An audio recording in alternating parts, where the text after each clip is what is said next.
Okay, I think I'm gonna start.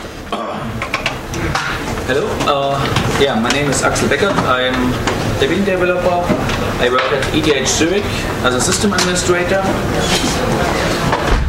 There's also a slight relation to Debian GNU kFreeBSD, more on that later in the slides. Yeah, what I want to talk about, it's basically, yeah, first, combining BSD stuff and Linux stuff is always a little bit hairy from the philosophy point of view. So yeah, what we have here is a bastard. In my opinion, it's anyway open source at its best because you have taken two things which were never meant to work together and make them work together because both are open source and free software. So yeah. What is, we'll first talk about what is kFreeBSD exactly. Where does the name come from, especially the K. So why did we do this? Then the differences between Debian GNU Linux and Debian GNU kFreeBSD, as well as difference between FreeBSD and Debian GNU kFreeBSD. About similar projects. Then a little bit about what typical issues we had when developing that operating system. What is still missing? There's still stuff which doesn't work yet or is not yet available. What will the future bring? And finally some links, resources, etc. where you can find more information. Yeah. What is Debian GNU kFreeBSD exactly? It's a port in the sense of Debian, so it's its own architecture. So like Debian on Spark, Debian GNU Linux on Spark, Debian GNU Linux on Alpha, on 32-bit PCs, on 64-bit PCs, etc. And this means also that Debian has several machines which are specifically for that architecture, running that architecture. They are build daemons, they are porter machines where every Debian developer has access to. So the whole infrastructure covers also this architecture, or more or less these two architectures, because also as with Debian GNU Linux, we have a 32-bit and a 64-bit version of Debian GNU kFreeBSD. Sometimes you can see also K-I and K-A as abbreviation for those two, because they are quite long architecture names. And a little bit looking back, April 2009, Debian GNU kFreeBSD became officially part of the Debian archive and left its children home at debianports.org.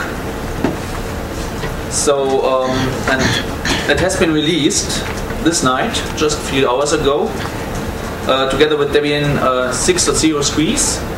And we call it technology preview. So it is released together with Squeeze, but it is not as stable as we expected from something which comes from Debian. So there are a few things which just don't work that perfect yet, but nevertheless, you have something you can use. It's out there on the mirrors. Yeah. Another question which is often asked is, can I install a Linux and a kFreeBSD kernel on the same installation? And can I switch between them? At the moment the answer is no.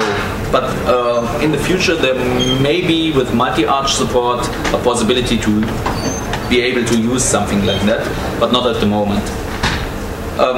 So you can't just say apt-get install FreeBSD, but on the other hand, since even Debian Edge version 4.0, you can install the kFreeBSD kernel resources on normal Debian GNU Linux,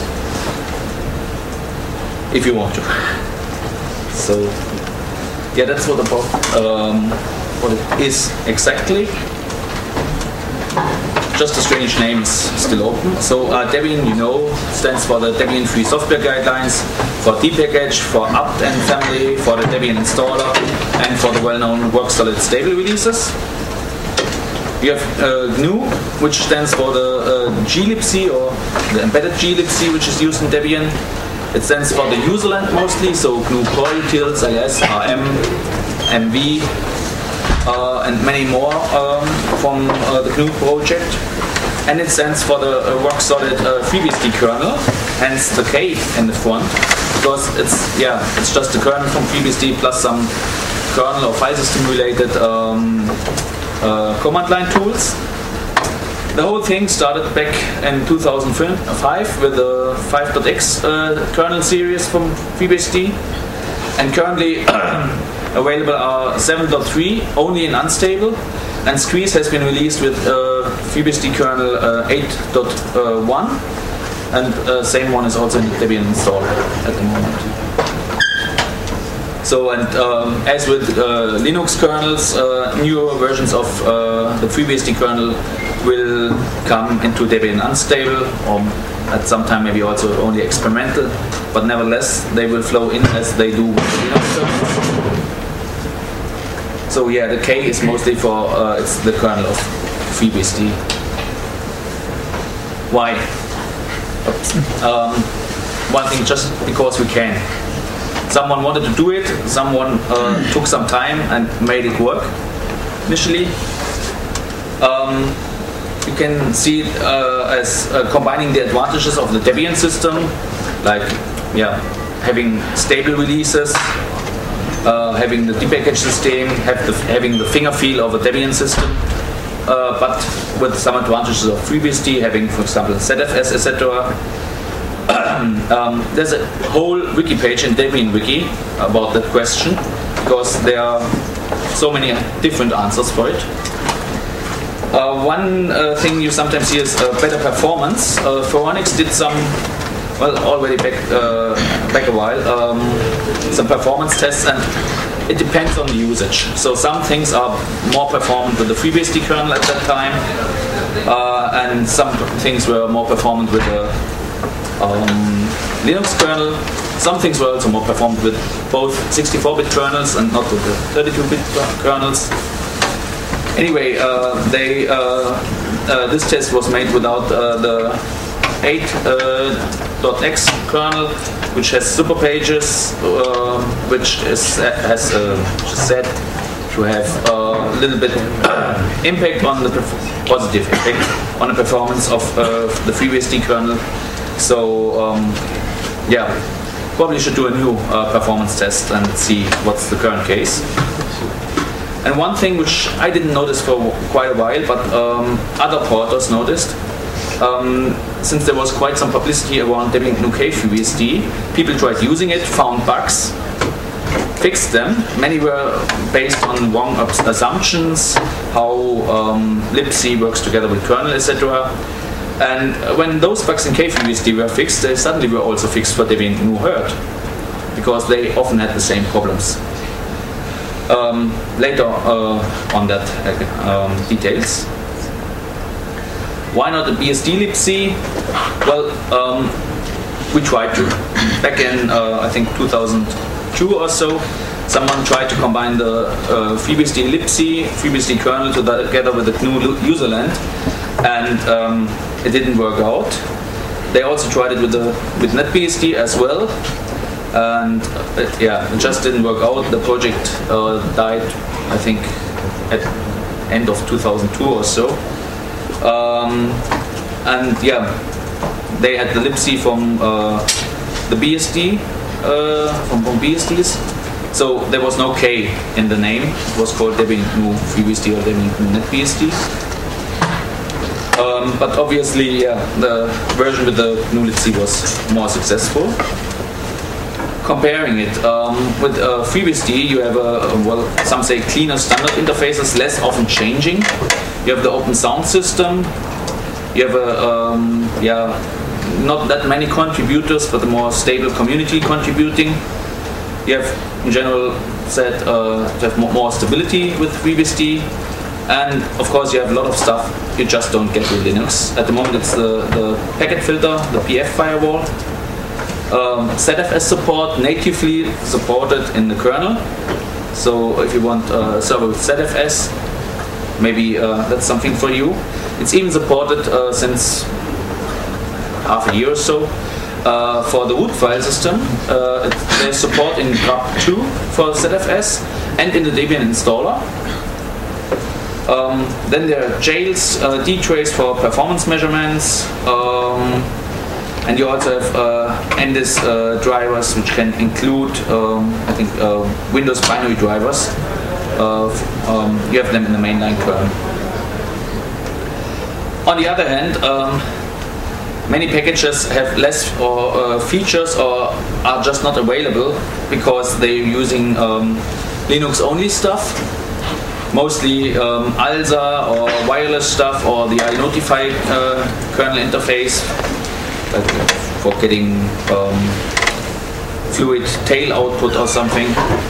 So, yeah.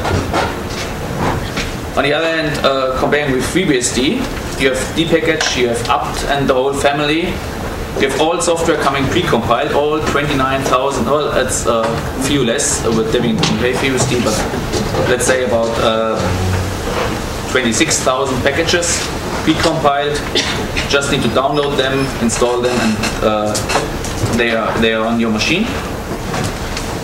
You have no running releases in the ports or packages, so once you use the stable release, you don't get new CUPS features when you just want security updates.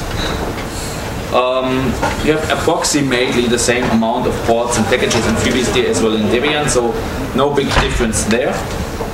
And as with the Linux system, with the Linux kernel release with Debian Squeeze, we have no non-free binary only drivers in the kernel with FreeBSD 2. Unfortunately, the automatic loading of the drivers is not properly working yet. So you may have some problems with some network drivers, mostly the wireless stuff. Yeah, similar projects. There are quite some around. There's a Wikipedia page about those called GNU variants. So you also have the GNU FreeBSD, which is more or less, I think, ported to FreeBSD. So you have the whole GNU e-builds available on FreeBSD, but I wasn't able to get any up-to-date information about that project. I asked some GNU developers, and they told me, well, yeah, there existed something, but I have no idea if this is still alive. So if anyone can give me an update here, I would be happy. And yeah, there were the two BSD libc-based Debian versions back in 2002. There's from a company called Nexenta a product called Stormos, which is basically Open Solaris combined with the GNU userland. They were formerly based on Debian. Now they use Ubuntu as their base. Not sure how they will continue now with Open Solaris seeing less support from Oracle. And there's also already mentioned Debian GNU Herd, which is actually no bastard, but just designed that way because Herd was the kernel always thought for the GNU userland to build the GNU operating system. Yeah, typical issues we had, wrong build dependency. So stuff which depended on other packages only available on Linux for all architectures.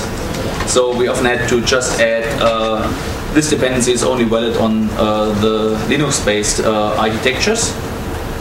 Then also, even more, I think, that project shipped in their upstream tarbals outdated config.sub, config.ges files. So when you tried to compile it, it didn't knew about the architecture.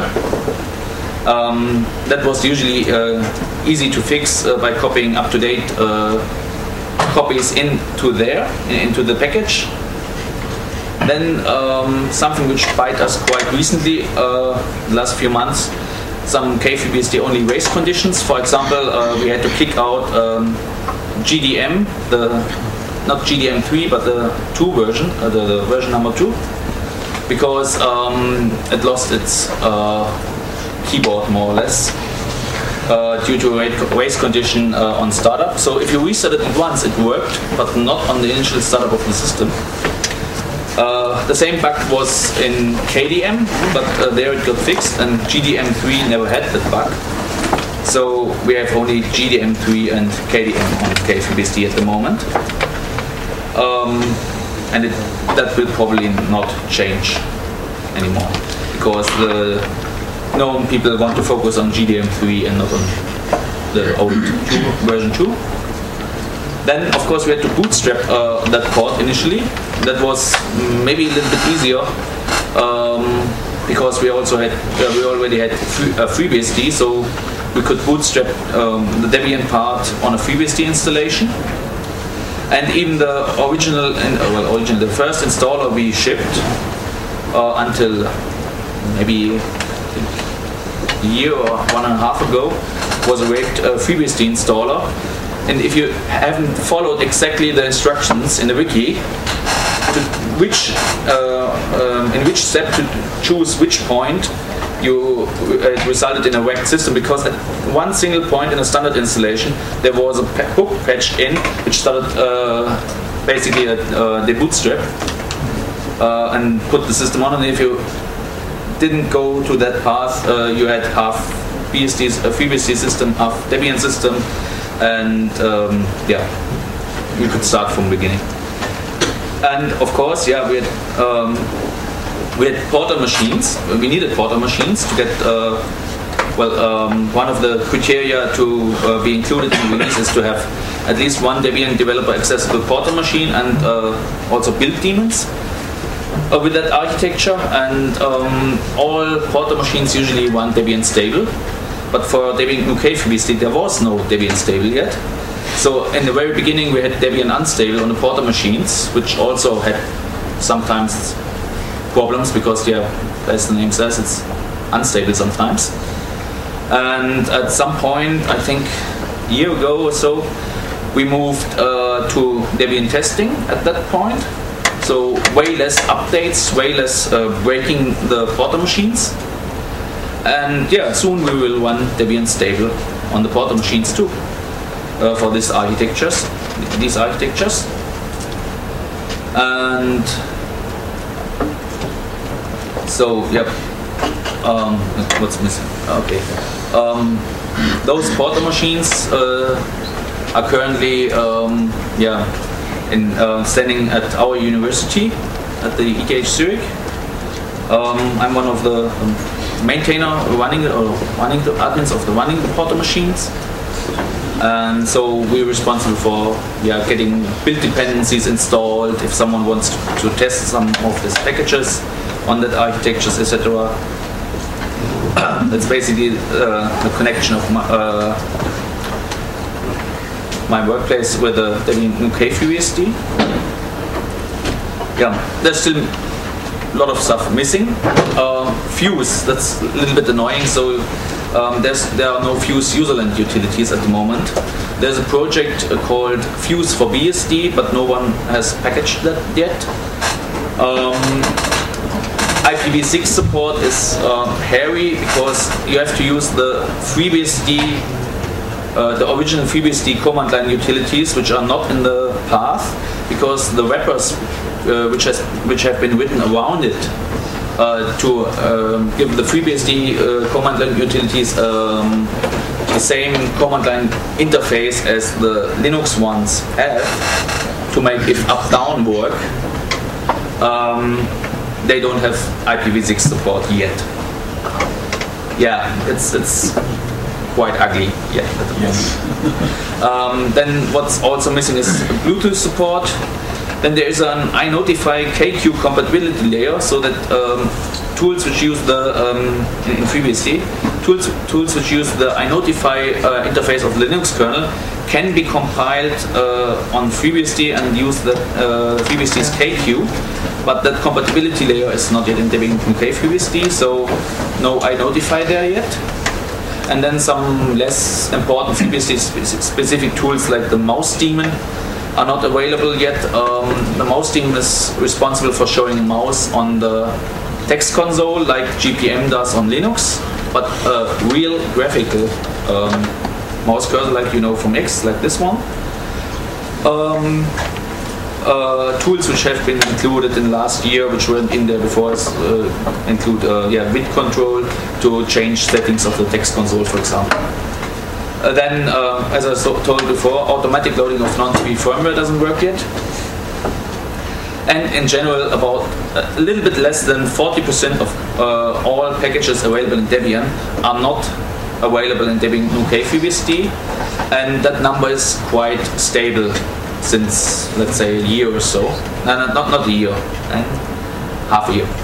Because 1 year ago we had up to 18% of packages missing. 16 to 18 because of 2% of all packages were just problems of on the 64-bit version of Debian GNU kFreeBSD, because at that time Haskell didn't compile on kFreeBSD. Would seem to be quite a lot of packages in that case. And yeah, most of the packages which are missing are Linux-specific packages, or packages which rely strongly on some Linux-specific features.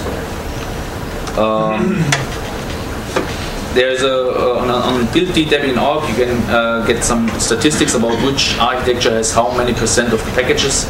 Of course, none of the architectures has 100%, because there are quite a few packages which are specific to one single architecture, like for example the Spark improved Linux loader, or Silo.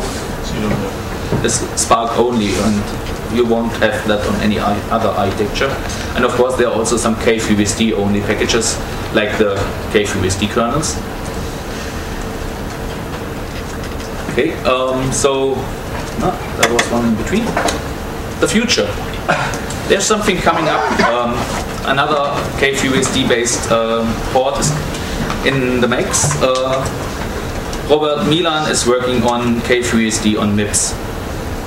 So there will be kFreeBSD MIPS on Debian ports probably in the next half year, I don't know.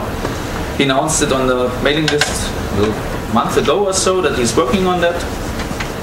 And theoretically possible are even more architectures. Well, basically there are quite some architectures Debian supports as well as FreeBSD supports. But I think as long there is no need or interest in, I don't think they will show up. So probably the older architectures like Spark or PowerPC won't see a kFreeBSD port, but maybe ARM, as it's very popular in the embedded scene, may see a kFreeBSD port. Probably kFreeBSD MIPS has similar reasons, and Robert seems to have fun with it. Okay, contacts and resources. I think the most important page about Debian GNU kFreeBSD is the wiki page, and wiki Debian.org /Debian _GNU/kFreeBSD. Then there's, for everyone who wants to try that port and runs into problems, there's the FAQ with a lot of questions answered. Some are still unanswered, but you can also add new questions if you have some and think that's maybe a frequently asked question. Then there is a IRC channel, Debian-kBSD, because there's still some NetBSD guys hanging around too. On the OFTC network, which is basically the network you get into if you connect to irc.debian.org. Then there's the Debian-BSD mailing list. Yes, it's confusing, the channel with K, the mailing list without the K, but yeah, that's it. And yeah, there are porter machines, as I told, accessible to all Debian developers, and if you're a non-Debian developer but have some Debian package, for example you're a Debian maintainer or trying to become one, and you have a problem, you can also get accounts on that machines too. You just have to kindly ask, and usually it's granted. And if you have problems with porting C code, there's a small porting FAQ on the Aliad project of the glibc for glibc patches for glibc BSD support patches. And yeah, the slides for this talk you can get on no1.org/talks/kFreeBSD. It's basically an HTML file you can download, and with the cursor keys you can navigate in, and if you press T you will get it as a normal web page. And finally, thanks. I held this talk initially last year at FOSDEM in the BSD dev room, with a little bit more focus on the relationships between BSD and Debian in that case. There were many people on the Debian BSD mailing list who helped me to improve the talk, fix some bugs I made in an initial version, and yeah, Eric Esmeyer for S5, which is the tool I use for the presentation, some JavaScript and HTML, and yeah, thanks for you for listening. I'm surprised that despite I held a similar talk last year, so many people are in here. And I hope you learned something about. You now know that you can get Debian stable release of Debian GNU kFreeBSD. And yeah, thanks and have fun.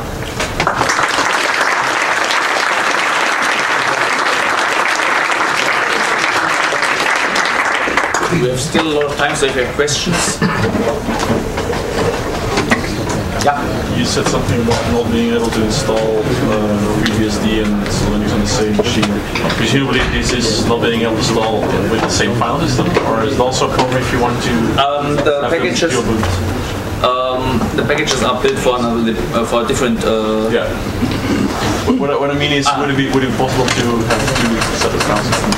The plan is that when multi-arch is available, that you may be able to use on an X2 file system, which both operating systems, both kernels support.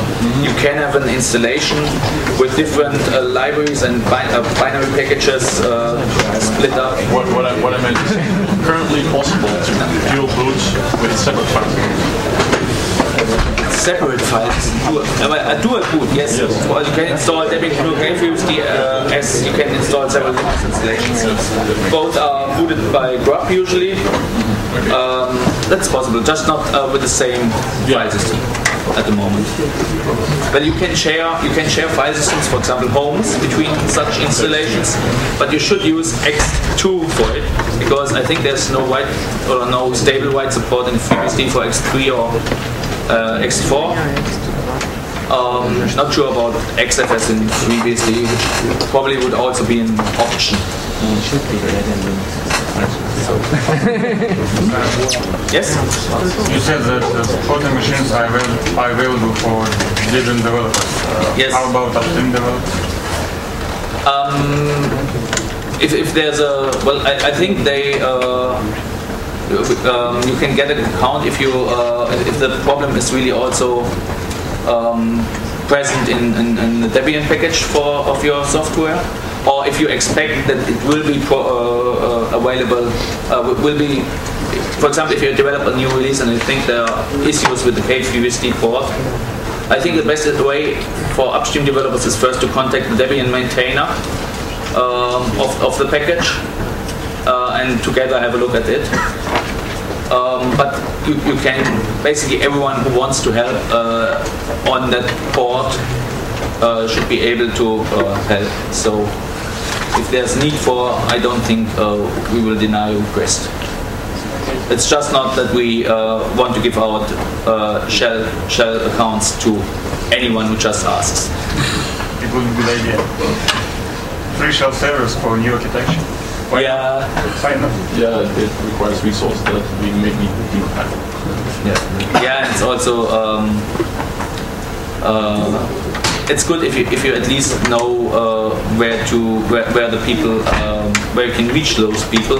If just someone writes from some Gmail account without any real name in there, hey, I want a shell account there, without reason or relation to some open source project, I'm quite sure he won't get an account there. We also already had issues on those machines with too much IRC traffic coming from those machines. Oops. Yeah. So we have a little bit to take care about the university which hosts the machines at the moment, because we just got a mail from the network security that this box there suspected macOS, why ever, is doing a lot of strange IRC traffic. Is this normal? Yeah, I'm sure there isn't any malware on it. So, yes. I wonder what BSD people are thinking about this attempt of combining the BSD kernel with GNU, libc and GNU. Well, there seems to be quite a lot of, well, let's say cooperation. There are quite some BSD people on the Debian BSD mailing list, on the one hand. Quite some patches made for Debian GNU kFreeBSD have been accepted in FreeBSD itself, not all. Obviously there are a few changes about, I think, standard paths or stuff like that. Questions? I don't know any specific patch now, but I know that there are some path changes where to look for things which are not suitable for FreeBSD itself. But there is definitely quite a lot of contact between the, well, let's call it our libc hackers and the FreeBSD guys. And I don't count myself to the libc hackers. I see myself more or less as marketing guy for the kFreeBSD port. So I'm a user, I'm a system administrator, and have fun with that port. So I think I should tell other people so they can have fun with it too. But I've not much of an idea of the internals of the patches against the libc to make it work with the FreeBSD kernel. So yes.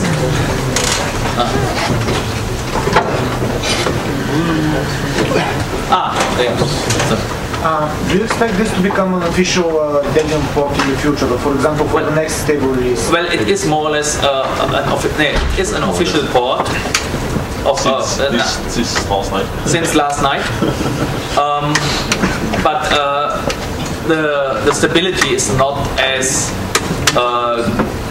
good as you know it from the Linux ports. So that's why it got the flag technology preview, because as I said, Fuse isn't properly working at the moment. Some Fuse packages work, but all those who rely on the command line utilities don't. There's still some issues with some single packages. On the server side, I think you have most stuff properly working, but on desktop side, it's not as stable as you expected from a Debian. Yes? So is it actually stability, or is it just you haven't finished the porting yet? Yeah, it's not stability of the kernel. That's not the issue. It's stability of the glue in between. Okay. So it's our problem, not yours. Yes. Is there any particular way how Debian package maintainers can help? Well, if they get bug reports that their packages don't work properly on the kFreeBSD architecture, they can try to fix it, which is not always trivial, I must admit. So, like the GDM stuff, race conditions are ugly to debug, especially just on a porter machine you can't even debug that stuff. But taking care that you use up-to-date config sub files. This will also help a lot. New ports and architectures emerging, like AVR32. I heard recently something about AMD32.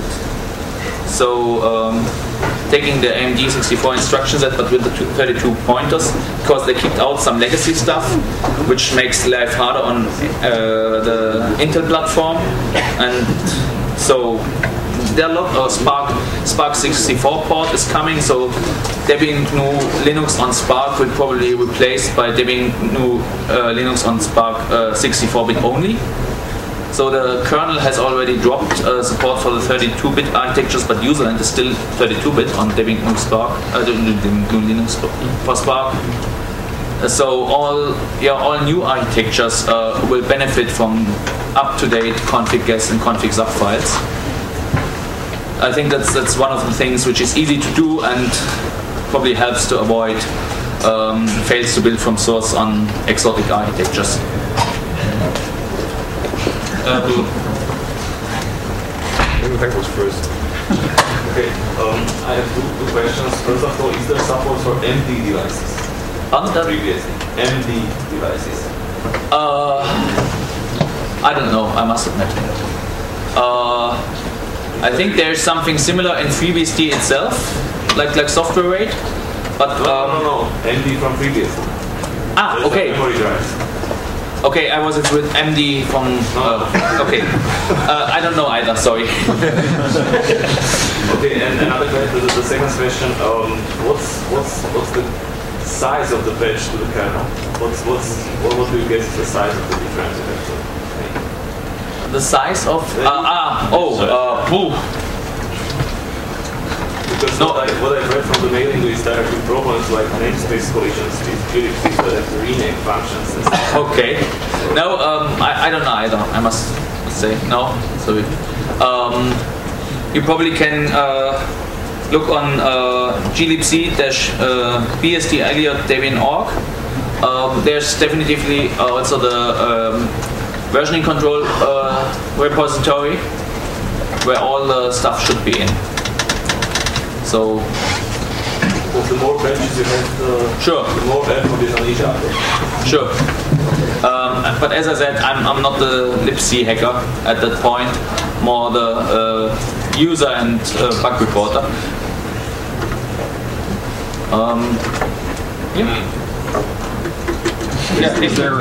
Is there dtrace support yet? There is dtrace support, yes. Well, we have one of the things which you don't have with Linux, but with the FreeBSD kernel. Good. One more? Yep. So in connection to my previous question, now you have frequent errors when compiling packages with outdated config.zap and ges. Yeah.